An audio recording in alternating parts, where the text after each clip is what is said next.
आज की बात, स्वागत।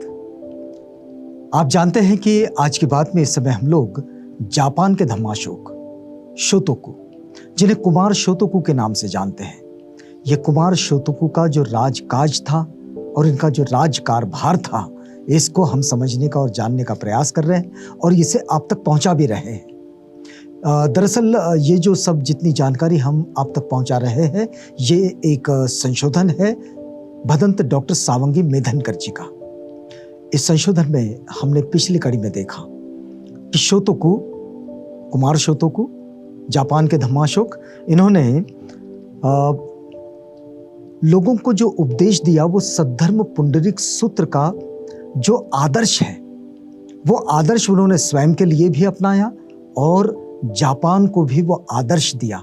आज भी हम देखें जापान की ये विशेषता है कि वे अपने आप में बड़े ही नैतिकता का जीवन यापन करने वाले अधिकतर लोग वहाँ पर मिलते हैं। आज भी मैत्री के प्रतीक के रूप में उनको ज़रूर देखा जाता है। तो यही स्थिति हम शोतोकु के समय में इसका बीजारोपण हो रहा था तब। ये जो संस्कृति आज जापान में हम फली फूली संस्कृति देखते हैं, बुद्ध धम्म की मित्रवत व्यवहार के साथ जीवन यापन करने वाली, इसका बीजारोपण शोतोकु के समय हुआ। शोतोकु जिन्होंने विमलकृत निर्देश पर भी व्याख्यान दिए। तो विमलकृत निर्देश में जो शोतोकु के विचार के लिए, शोतोकु के समझ के लिए, शोतोकु के नैतिक आदर्शों के लिए एक बड़ा ही महत्वपूर्ण अंग रहा विमलकृति का जीवन। तो विमलकृति का एक छोटा सा परिचय आपको दे दें। विमलकृति जो हैं, ये वैशाली के एक बौद्ध सद्गृहस्थ थे और जिनके संबंध में सूत्र में कहा गया है कि प्रज्ञा उसकी माता है। देखिए, बहुत बड़ी बात है। माँ जो कि हमारा लालन पालन करती है, हमें जन्म देती है, उसके ममत्व की छाया में हम अपना पूरा जीवन गुजार देते हैं, वो माँ। तो प्रज्ञा इनकी माता है, विमलकृति की। प्रज्ञा उसकी माता है, सबका संग्रह करना पिता। सबका, इसमें सबका जो संबंध है, ये सब मतलब जो सब अच्छा है, जो उचित है, योग्य है, उसका संग्रह करना, ये उसका पिता है और सभी प्राणी उसके बंधु हैं। विमलकृति के जीवनचर्या का ये विशेष है। मतलब साहित्यकार ने, कवि ने जब विमलकृति का परिचय लिखना चाहा तो ये परिचय उन्होंने, देखिए कितना काव्यात्मक लिखा है कि सभी प्राणी उसके बंधु हैं और अनासक्ति उसका वासस्थान। जहां कोई आसक्ति नहीं, वे वहीं ठहरते हैं, वही उनका निवास स्थान है।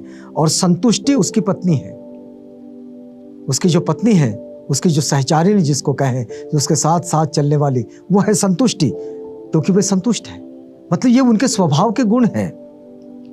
और करुणा उसकी पुत्री और सत्य उसका पुत्र। उसके जो बेटा बेटी है वो करुणा और सत्य।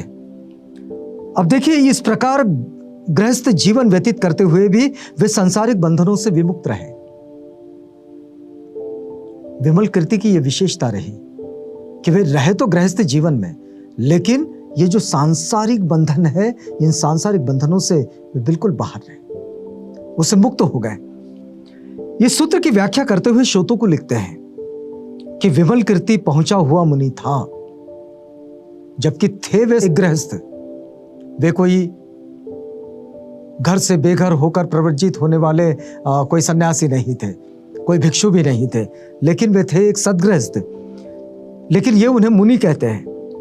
उसका आध्यात्मिक जीवन राग द्वेष की सीमा को पार कर चुका था और उसका मन राज या समाज के कारोबार में आसक्त नहीं था। उसके भीतर अपार करुणा थी, इसलिए अपार दया से प्रेरित होकर गृहस्थ जीवन बिताते हुए वह निरंतर लोगों के हित के कार्यों में लगा रहता था। ये विमलकृति की जो विशेषता है कि वो गृहस्थ जीवन बिताते हुए हमेशा निरंतर लोगों के हित के कार्यों में लगा रहता था। और इसमें कोई संदेह नहीं कि शोतोकु विमलकृति के नाम पर अपने जीवन के आदर्श को अंकित कर रहे थे।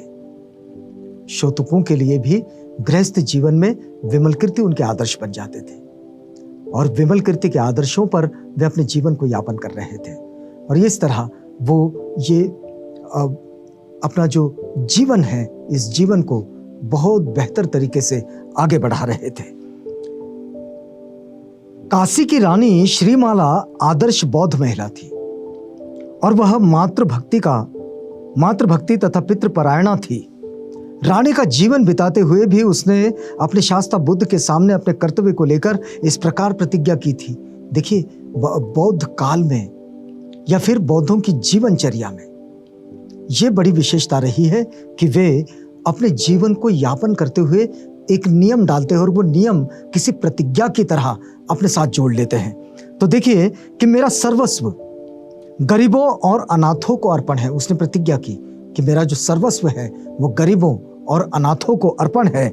मैं हर तरह से दीन दुखियों की सेवा करूंगी। यदि इसके लिए मुझे अपने प्राणों को भी देने की आवश्यकता होगी तो उसमें भी मैं नहीं हिचकिचाऊंगी। ये उसकी प्रतिज्ञा है।